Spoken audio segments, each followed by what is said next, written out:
Covent Garden, à l'est de Soho. C'est à la fois un bâtiment et un quartier. Si, ça se peut. Incontournable, mais on peut en faire le tour quand même. Eh oui, c'est comme ça. Covent Garden, c'est d'abord l'emplacement des anciennes halles de Londres. Au lieu du shopping en famille, on y croise beaucoup de touristes. Des centurions, des clowns et des... Qu'est-ce que c'est ça? Alors dans Covent Garden, il y a garden. Mais bon, à Covent Garden de jardin, il n'y a point. Donc, on nous ment.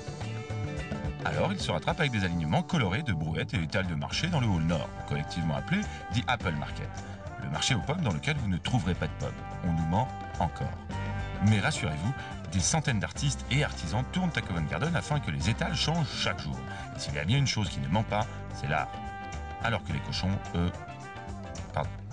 Covent Garden est maintenant connu principalement pour le Royal Opera House. Cet opéra est souvent appelé du même nom que la place, qui elle-même, je vous le rappelle, porte le nom du quartier, ce qui n'est pas fait pour arranger les choses. Mais il vous reste un repère sûr à Covent Garden, le musée des transports. Si vous êtes fasciné par les rails et les carrioles, c'est pour vous. Le divertissement est au cœur de Covent Garden. Waouh, ouh, c'était le divertissement. Des spectacles, des jeux, des sportifs ratés. Pour vous faire chialer, la Covent Garden Piazza était l'emplacement d'un marché aux fleurs, fruits et légumes des années 1500 jusqu'en 1974. C'est-à-dire l'année de ma naissance. C'est dingue, non? Non? Ok. La place a langui jusqu'à ce que son bâtiment central soit rouvert comme centre commercial et attraction pour touristes en 1980. Femme jusqu'au bout des seins.